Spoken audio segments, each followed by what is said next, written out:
इंसान की natural biology आखिर क्या खाने के लिए बनी है? देखो, ये सवाल बहुत पुराना है कि इंसान को असल में खाना क्या चाहिए।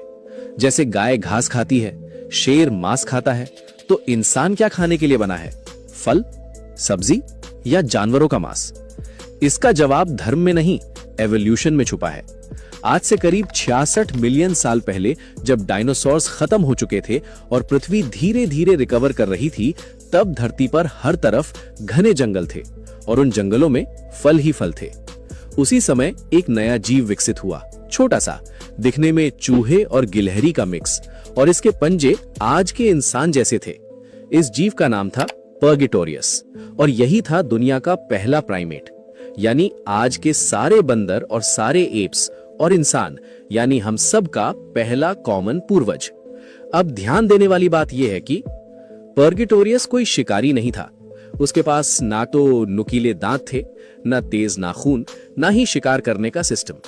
वो पेड़ों पर रहता था और ज्यादातर फल खाता था। और यहीं से एक बहुत बड़ी चीज समझ आती है कि हमें फल मीठे क्यों लगते हैं, क्योंकि फल हमारा सबसे पुराना खाना है।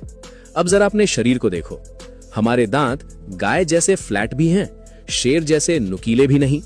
हमारी आंतें कार्निवोर्स से लंबी हैं, लेकिन हर्बीवोर्स जितनी लंबी नहीं। इसका मतलब यह है कि इंसान न पूरा मांसाहारी है और न पूरा शाकाहारी। इंसान है ओमनिवोर, यानी सब कुछ खाने की क्षमता रखने वाला। लेकिन यहां भी एक ट्विस्ट है। सब कुछ खाने की क्षमता और सब कुछ खाने के लिए बना होना दो अलग चीजें हैं। हमारा बेस सिस्टम फल, जड़ें, बीज और पौधों के लिए बना था। मांस बाद में आया, जब जंगल कम हुए, खाना मुश्किल हुआ और सर्वाइवल के लिए नए रास्ते अपनाने पड़े। इसलिए मांस खाना हमारी मजबूरी बनी, ना कि हमारी शुरुआत। यही वजह है कि फल हमें तुरंत एनर्जी देते हैं, आसानी से पच जाते हैं और शरीर उन्हें पहचानता है। तो इंसान की नेचुरल बायोलॉजी किसके लिए बनी है? पहला, फल और पौधों को बेस बनाकर, और दूसरा, जरूरत पड़ने पर बाकी चीजें खाने के लिए। मतलब इंसान का शरीर संतुलन के लिए बना है, अत्यधिक किसी एक चीज के लिए नहीं।